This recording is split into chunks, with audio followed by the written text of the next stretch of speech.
लोकसभा निवडणुकीचे भाजपचे उमेदवार जगदीश शेट्टर यांनी बुधवारी पत्रकारांशी संवाद साधला. पत्रकारांशी संवाद साधताना ते म्हणाले, 2 दिवसांपूर्वी काँग्रेस पक्ष पैसे वाटप करत होते, त्याला आम्ही प्रोत्साहन देत नाही.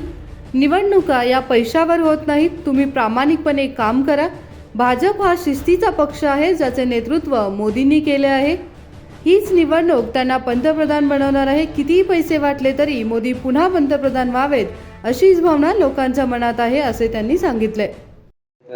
ಸಂಚಾರ ಮಾಡಿ ಪ್ರಚಾರದ ವ್ಯಾಪಾರ ಒಂದು ಗಿಡಕ್ಕೆ ಬಿಸಿಲಿನ ತಾಪಮಾನ ಇವೆಲ್ಲ ಅಡ್ಜಸ್ಟ್ ಮಾಡ್ಕೊಂಡು ಪ್ರಚಾರ ಮಾಡಿದ್ವಿ. ನಿನ್ನೆ ಮತದಾನ ಮುಗೀತಿ. ನಿಮ್ಮ ಕಲಿತು ಸಂಕಲನ ವ್ಯವಕಲನ ಗುಣಕರ ಭಾಗಕರ ಯಾವ ಥರ ಹೇಳಿದ್ರು?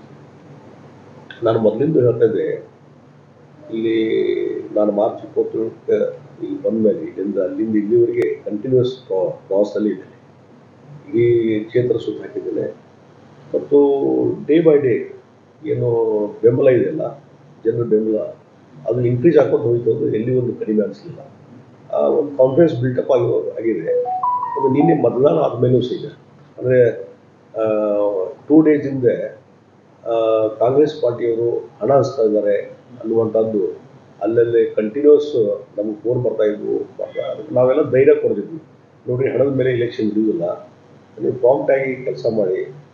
ಇದು BJP ಮೊದಲಿಂದು ಯಾವ ರೀತಿ ಡಿಸಿಪ್ಲಿನ್ ಆಗಿ ಪಾರ್ಟಿ ಕಟ್ಟಿದ್ದೇವೆ, ಮೋದಿಯವರ ನಾಯಕತ್ವ ಇದೆ, ಅವರು ಪ್ರಧಾನಮಂತ್ರಿ ಮಾಡುವಂಥ ಚುನಾವಣೆ.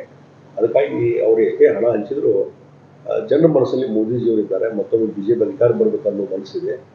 ಅದಕ್ಕಾಗಿ ಯಾವುದಕ್ಕೂ ನೀವು ಕೇರ್ ಮಾಡಲಾರ್ದ್ರೆ ನೀವಷ್ಟು ಕೆಲಸ ಮಾಡಿದ್ದು ನಮ್ಮ ಕಾರ್ಯಕರ್ತರಿಗೆ ನಮ್ಮ ಅಭಿಮಾನಿ ಹೇಳಿದ ಮೇಲೆ ಧೈರ್ಯದಿಂದ ಕೆಲಸ ಮಾಡಿದ್ದು.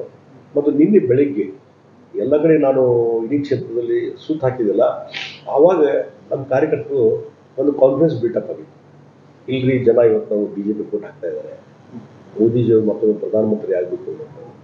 ಎಲ್ಲಿ ಹಣ ಹಂಚಿದ್ರು ಅಲ್ಲಿಯೂ ಸಹಿತ ಹಣದ ಪ್ರಭಾವ ಆಗಲೇ ಇಲ್ಲ ಅನ್ನುವಂಥದ್ದು ನಮ್ಗೆ ಕಂಡು ಬಂದಂಥ ಫೀಲ್ಡ್ನಲ್ಲಿ ಹೋದಾಗ ಕಂಡು ಬಂದಂಥ ವಿಚಾರ. ಈಗ ನಮ್ಮ ಕಾರ್ಯಕರ್ತರು ಹೇಳಿದ್ರು ಭಾಳ ಒಂದು ಕಾನ್ಫಿಡೆನ್ಸ್ ಇಲ್ಲ, 100ಕ್ಕೆ 100 ನಾವು ಗೆದ್ದು ಬರ್ತೀವಿ, ಜನರ ಒಂದು ಅಭಿಮತ ಆಗಿದೆ ಅನ್ನುವಂಥದ್ದು ಕಾನ್ಫಿಡೆನ್ಸ್ ಬಿಲ್ಟಪ್ ಆಯಿತು. ಅದೇ ರೀತಿಯಾದ ಎಲ್ಲ ಕಡೆಯೂ ವಾತಾವರಣ ಇತ್ತು ಮತ್ತು ಪ್ರತಿ ವಿಧಾನಸಭಾ ಕ್ಷೇತ್ರದಲ್ಲಿ ಇದೇ ವಾತಾವರಣ ಇದೆ. ಮತ್ತು 6 ಗಂಟೆ ಮುಗಿದ ಮೇಲೂ ಸಹಿತ ನಾನು ಕೊನೆಗೆ ಅರ್ಮಾಯಿ ಗೋಕಾಕ್ ಮುಗಿಸ್ಕೊಂಡು ಬೆಳಗಾವಿ ಬಂದೆ. 7:08 ಗಂಟೆ ಆಗಿತ್ತು. ಮತ್ತು ಬೇರೆ ಬೇರೆ ಕಡೆಯಿಂದ ಫೋನು ಬಂದಂಥದ್ದು ಮತ್ತು ಬೇರೆ ಪ್ರಮುಖರು ನಾನು ಬಂದು ಭೇಟಿ ಆಗುವಂಥದ್ದು. ನೀನು ರಾತ್ರಿ ಭಾಳ ಜನ ಭೇಟಿ ಆದರು, ಫೋನ್ ಮುಖಾಂತರ ಮಾತಾಡ್ತಿದ್ರು. ಎಲ್ಲರೂ ಹೇಳಿದ್ರು, ಇಲ್ಲರಿಪ್ಪ ನಮಗೆ ವಂಡರ್ಸ್ ಆಯ್ತು. ಇವತ್ತು ಹಣದ ಹಂಚಿಕೆ ನಮಗೆಲ್ಲಿ ಒಂದಿಷ್ಟು ಸಮಸ್ಯೆ ಆಗಿತ್ತು. ಅವ್ರು ಹಣ ಹಂಚಿ ಜನ ಎಲ್ಲಿ ಟರ್ನ್ ಆಗ್ತಾರೆ ಅನ್ನುವಂಥದ್ದು ಇತ್ತು. ಆದರೆ ಹಣಕ್ಕೆ ನಮ್ಮ ಮತದಾರರು ಮಡೀಲಿಲ್ಲ. ಒಂದು ಡಿಸಿಪ್ಲಿನು, ಒಂದು ಪ್ರಿನ್ಸಿಪಲು, ಮೋದಿಜಿಯವರು ಪ್ರೈಮ್ ಮಿನಿಸ್ಟರ್ ಆಗಬೇಕು ಅನ್ನುವಂಥ ಒಂದು ಏನು ಹೆಮ್ಮೆ ಇದೆ, ಅದಕ್ಕೆ ಅವರು ಸಪೋರ್ಟ್ ಮಾಡಿರೋದು, ಹಣಕ್ಕೆ ಸಪೋರ್ಟ್ ಮಾಡಲಿಲ್ಲ ಅನ್ನುವಂಥದ್ದು ಭಾಳ ಧೈರ್ಯದಿಂದ ಹೇಳಿದ ಮೇಲೆ ನನಗೂ ಕಾನ್ಫಿಡೆನ್ಸ್ ಬಂತು. ಮತ್ತು ನಾನು ಫೀಲ್ಡಿಂಗ್ ಹೋಗಿ ಬಂದಿದ್ದೆ. ಹೀಗಾಗಿ ಇದರಲ್ಲಿ ಕ್ಷೇತ್ರದಲ್ಲಿ ಯಾವ ಕ್ಷೇತ್ರದಲ್ಲಿ ನಿಮ್ಗೆ ಲೀಡ್ ಜಾಸ್ತಿ ಆಗುತ್ತೆ ಅಂತ ಅನ್ಸುತ್ತೆ? ಅಲ್ಲ, ಓವರಾಲ್ ಎಲ್ಲ ಕ್ಷೇತ್ರದಲ್ಲಿ ಲೀಡ್ ಆಗ್ತಾ ಇದೆ, ಎಲ್ಲ ಇವನ್ इन्क्लुडिंग बेळगावी रूरल. 8 विधानसभा मतदारसंघात तसेच ग्रामीण क्षेत्रातही बेळगाव आघाडीवर आहे. पैशाचा प्रभाव कुठेही दिसत नाही. हमी योजना राज्यापुरता मर्यादित आहेत. लोकसभा निवडणुका या केंद्राशी संबंधित आहेत. मोदी पुन्हा पंतप्रधान झाल्याच्या पार्श्वभूमीवर ही हमी योजना पैशाचा प्रभाव काहीही कामी आला नसल्याचे त्यांनी सांगितले. संकल्प शिंदे, कन्नडम्मा न्यूज नेटवर्क, बेळगावी.